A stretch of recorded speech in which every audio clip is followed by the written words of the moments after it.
Hi, this is Casey, Professor Casey, and I just wanted to make a fast video for you on what I'm looking for in your papers. There's been several instances of running heads not being formatted right or not appearing correct. So I wanted to just take a second and show you this.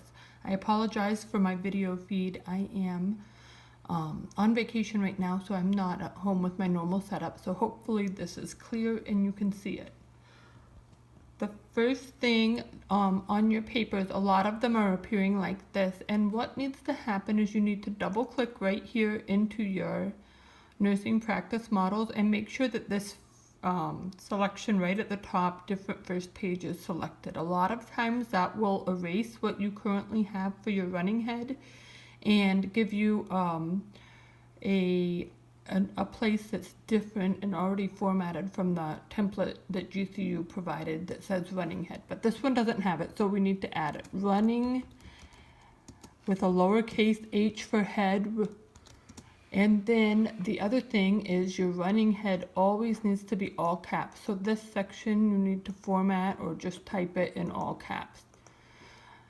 Then all the way on the right hand side of your screen, see if this page number needs to come over here. We need to put our page number.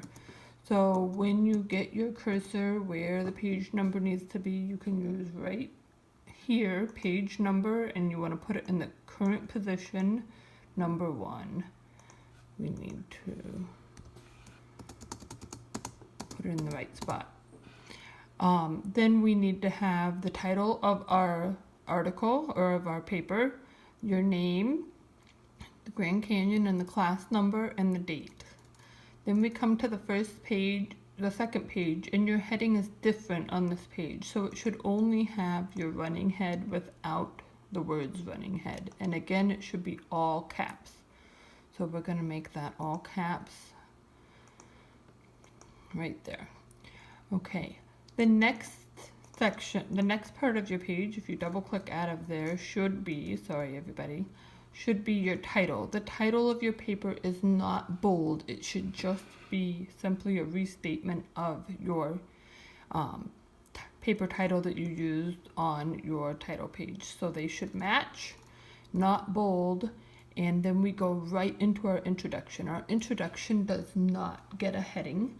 So we start, this is the introduction to the topic with at least 1 or 2 sources used to establish the importance of my topic. The introduction needs to end with a thesis that prepares the reader for what to expect in this paper. For the purposes of this assignment, my thesis is, this paper will compare and contrast private duty nursing and team nursing, establish the most beneficial model for a 24-bed medical surgical floor, and explain the financial impact the model will have for the unit's budget. After that, we need to do our heading levels. So when the heading level is over here on the left with capitals, that's not the first heading level that should appear in your paper. The first heading level should be centered.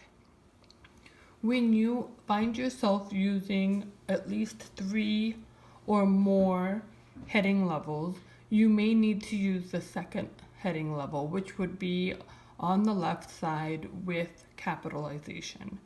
And then there are other heading levels that you may need to use, but you're not going to need those for the purposes of our course. So you will have your 3 headings as outlined in the assignment instructions here, and then you'll have a conclusion. The conclusion does receive its own heading, unlike the introduction. The last page should be your references, and I've noticed that some people are having some difficulty with formatting the references. So I've included here your book, the Leadership in Nursing Care Management book, and what we need to do is we need to have a hanging indent. So some people are doing this in different ways. The easiest way to do this is to highlight your reference and use your indent tool right here. Select the bottom arrow that's pointed up, kind of like a triangle, and move it over to your 1/2 inch. So this is a 1/2 inch hanging indent. And now when we start a new one, it should format everything from this point in that manner. So another tool for your references is to get them out of the GCU library. So here I have done a search. It was originally for team nursing, peer reviewed, because I wanted to find an article that would apply to this assignment. So I changed my search to family-centered care. And I want to use this article called Determination of Pediatric Nurses' Attitudes on Family-Centered Care in my paper. So I'm going to click on it. I'm not going to open it up right now because that we have along the right hand side some tools that I want to make sure you have found. This citation link will give you a pretty close formatting of what your reference should look like. So I'm going to copy this and I'm going to come over here and I'm going to paste it into my references, keeping my current formatting. So when I read through this, I'm looking to make sure that everything is formatted correctly because there are some errors in this tool. So I have the last name with the first initials. That should be the first 2 initials if they appear in the paper, the publication date, and then the title of the article.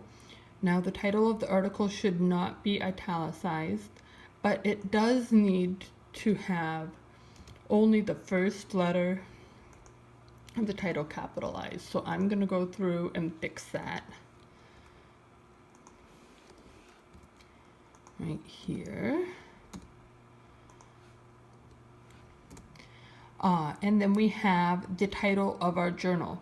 The title of the journal should be italicized, and sometimes the of will be capitalized. It should not be. We need to have the volume and issue number and the page range and a period. So this is correct. The next part is optional.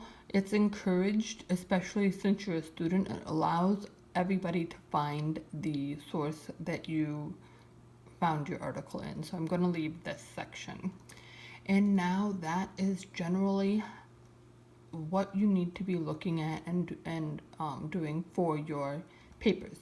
I hope this helps answer some questions for you and makes your life a little bit easier. I look forward to seeing you in class. Bye.